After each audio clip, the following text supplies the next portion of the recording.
Here we are, activation, tier 2. So remember, we just mobilized, lengthened everything on the backside of our body, glutes and hamstrings. So we're now going to activate all of those things. We're getting into working and stabilizing all of the posterior chain now.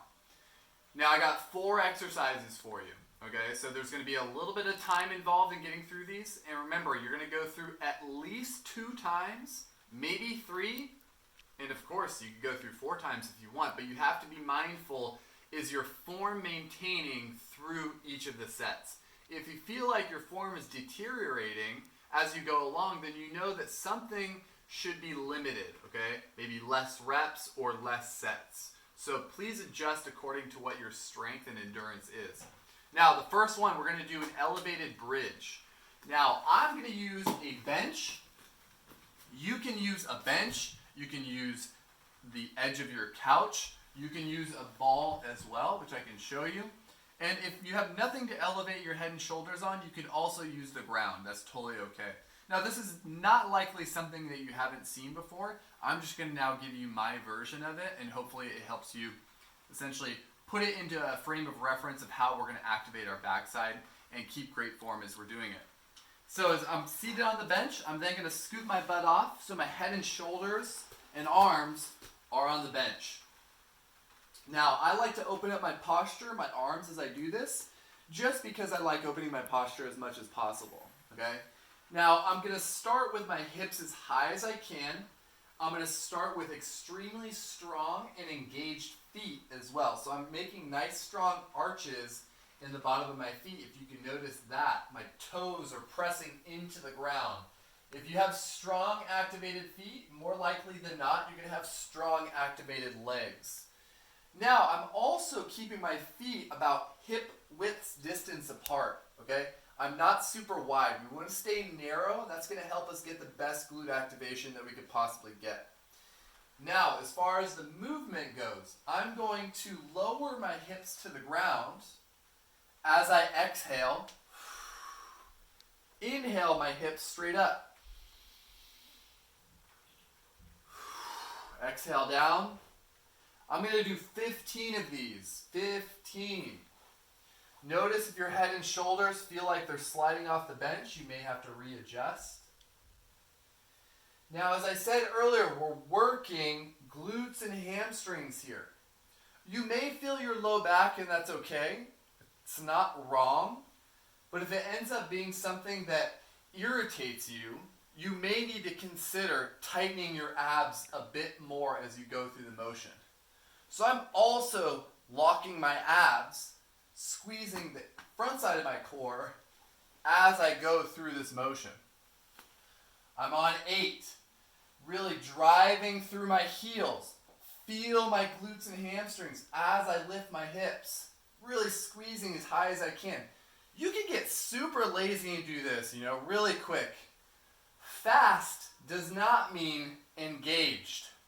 Slow, controlled, feeling what you're supposed to feel constantly throughout each rep is really how you create a nice, stable foundation. Okay? Exhale down, inhale up. I'm going to do one more. Starting to get real warm now. Good. I'm going to show you 2 reps or so just on a ball. 2 reps or so on the ground as well, just so you can have a frame of reference for your options. Sit on the ball, hips high, same position, feet hip width distance. Exhale down, inhale up. Can open my posture. The ball is just a little less stable in my shoulders, right? So I'm going to have to control all of the possible ranges of motion where I'm sliding one way, sliding another, which causes a little bit more activation in your core as well. And on the ground would look just like this. Very simple. Open the posture, feet hip width distance, strong toes and feet. Inhale up, exhale down. Now, this is not meant to be an extremely challenging exercise. Activation means we're turning your muscles on. When you want something really challenging, you go into what's tier 3, that's more dynamic movement, really hard, heart rate racing type of stuff. This is just turning your muscles on and making sure that they're working properly. That doesn't mean that they need to be all extremely challenging. Some will be, but some will not be. And this may be more difficult for some people than it is for others. But the point is, get your glutes and hamstrings working as we do that. 15. Next one, you're 90-90. Now, we haven't been in 90-90 yet, so this is the first time we're coming into it. Now, what you're doing here is looking for a right angle in your knee, your hips, and your back knee back here as well. Okay, that's why it's called 90-90. 90 degrees in each of the angles.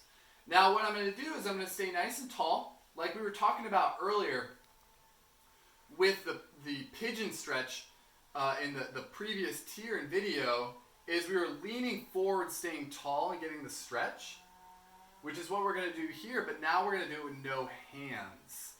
Okay, so when we're not using hands, I'm going to put my hands on my shoulders. I'm going to lean forward, staying tall. My back is flat.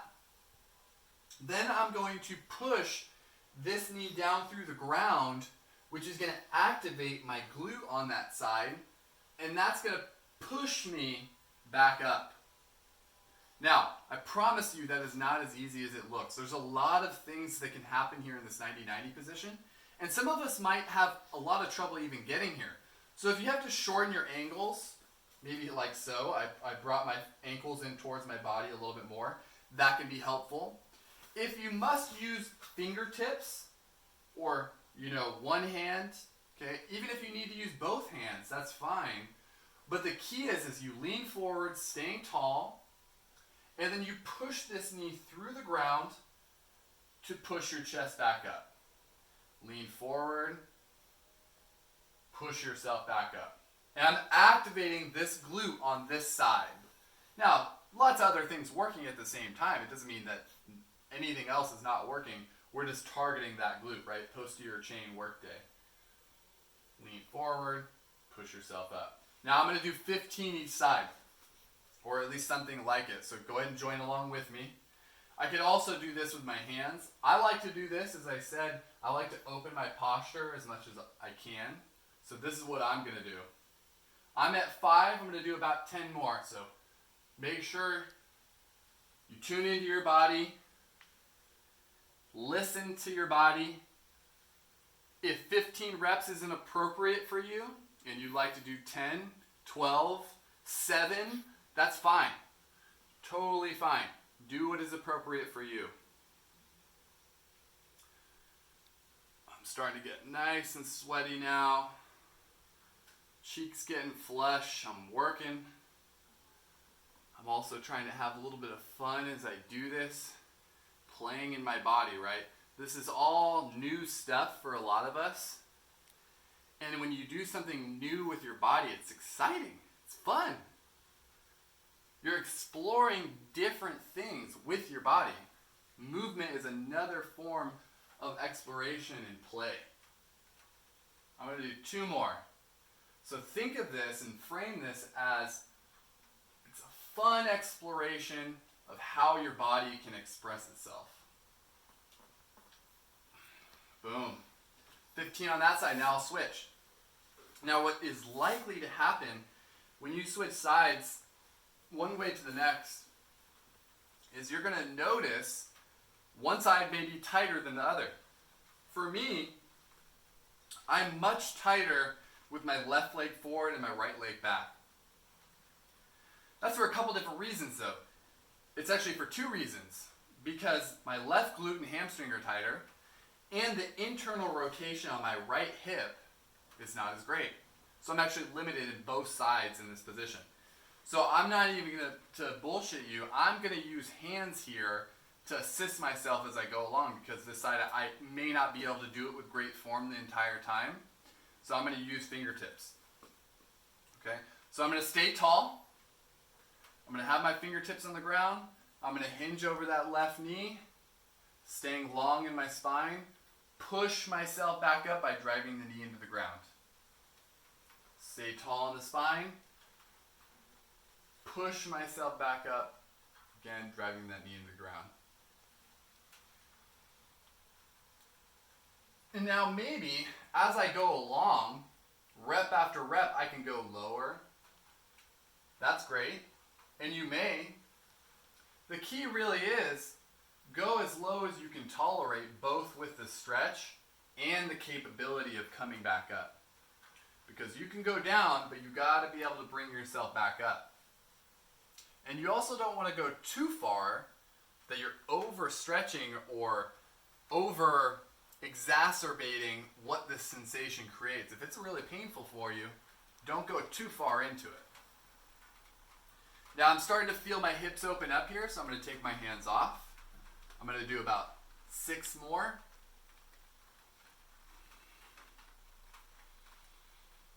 I'm breathing along the way. No particular breathing pattern here, just make sure you're staying mindful of the breath, whatever feels appropriate for you.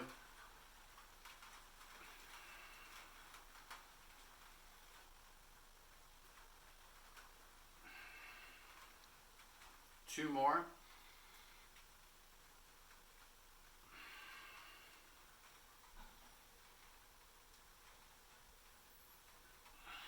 All right, about 15 or so. Remember, choose the repetition count that's appropriate for you. So we've just activated both of our glutes, okay, both with the bridge and with these 90-90s. Now I'm going to get a little bit more work done with hamstring and back stuff. We're also going to begin to activate anterior core a little bit, which I know we said posterior chain, anterior chain. Well, you'll notice with this next exercise is that the side that's working is the front side of the body. Okay, so I'll be working my hip and abs as I do this. But the reason I'm doing it, and why we're doing it today for the posterior chain, is because I'm opening my hamstring as I do this. Okay, so the working is happening from the front side of the body, but the intention behind it is to actively open our hamstring. Okay, so I'm going to walk you through this. You're on your back. You're pushing your hands down into the ground. Very important. When you push your palms into the ground, you're going to activate your triceps, your shoulders, your lats, everything on the back side of your upper body. So you want to maintain that activation. Then I'm going to activate my legs. And that looks like squeezing them really straight and pulling my toes back towards my shin. Now, my entire body's ready to go, primed for what I'm about to do, which is the leg lift. I'm going to choose one leg, lift it vertical, keeping the knee locked out, and bringing it as high as I can. And now what I'm feeling here is a huge stretch in this hamstring, going all the way down through the calf, and I'm working my hip and core, anterior core here, to lift that leg. And I'm just going to fight for the next 30 seconds to a minute. You're here with me, so get up here, activated, punching that leg straight. Try not to let the knee bend. Keep it locked out straight, fighting, pull, breathe. This is tough. This is tough, guys. You gotta pull, you gotta fight. If you gotta go down before me, go ahead. That's okay. Just keep that knee locked out. Keep those hands pushing down hard. I'm shaking. I'm almost there. I'm gonna do 15 more seconds.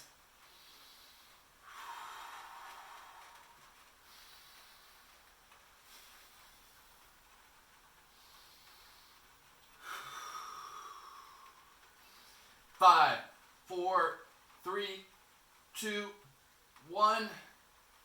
Oh. The static holds can be rough. Okay, the breath really helps when you're doing a static hold. So that kind of exercise it's kind of known as a functional range conditioning type of exercise, which means you're finding the end range of a certain joint or muscle, right? So we found the end range of our hamstring of this right leg, and we're using the other side of our body to open that hamstring, okay? So you're conditioning the range of that hamstring. So as I said, 30 seconds to a minute for that. And, you know, of course, judge what's appropriate for you. Now I'm going to set up for the other side. So I'm straightening my legs, pull the toes towards the shin, push down hard on the hands. Then I'm going to pull my left leg up, and you'll notice my left hamstring is not as great as my right as far as mobility goes. So I'm going to notice the sensation to be a lot more challenging. Here we go.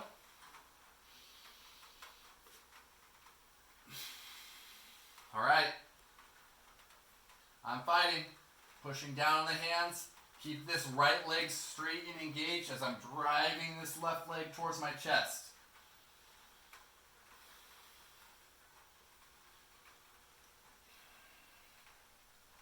I'm feeling my core and my hip and thigh working a ton here.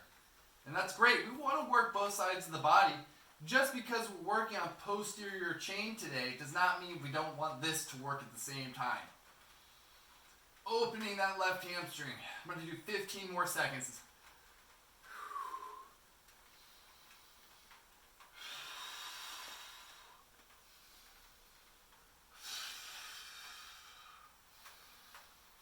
Five, 4, 3, 2, 1. Oh, all right. Yeah, okay, now I'm evened out. All right, so we're 3 exercises deep. We got one more to go, bear with me. And then, of course, you got to go through the whole thing at least one more time. So this next one is going to work more upper back, a little bit of shoulders as well. Doesn't mean that the glutes and hamstrings aren't working at the same time too. So I'm going to lay on my stomach. Okay. Now, I'm going to face this way for now to describe the exercise to you, but when I end up going up into the position, you'll notice that I'm going to align my neck properly towards the ground, and I'll describe that when I'm there. Okay. So simply, you're going to lift your legs, you're going to lift your chest, you're going to lift your arms, head, and entire body as high off the ground as you can, okay? I'll describe a few things when I get there. So make sure you're on your stomach now, you're ready to go. I'm going to first lift my legs, pull my toes towards my shin. I'm going to lift my chest, then my arms. My palms are facing the ground. My chin is tucked down, so I'm looking straight down at the ground. My shoulder blades are pulled back. And I'm breathing. It's a cobra position. Literally one of my least favorite exercises ever. And the reason for this is because my low back has always tended to be a very weak muscle for my body. I'm 6'5". I have long levers, a long spine, so I'm weak there, relatively. But doing this position, doing this hold, has helped me get strong enough to keep my low back nice and healthy. Now you're doing this for 30 seconds to a minute. I'm probably around 30 to 45 here.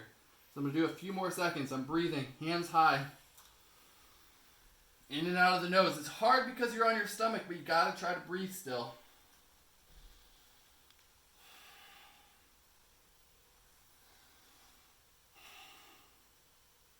5, 4, 3, 2, 1. Woo! All right, you can see the sweat on the ground. I'm getting there, guys. I hope you are as well.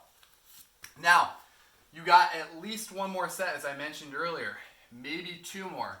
So judge it based on how you're feeling, how you're experiencing this tier. Remember, you went through the first tier as well. If you're moving along to the third tier, tier 3, to get some dynamic movement in, I'll see you shortly. And if you're not, I hope you enjoyed the first 2 tier, guys. And go play, have some fun.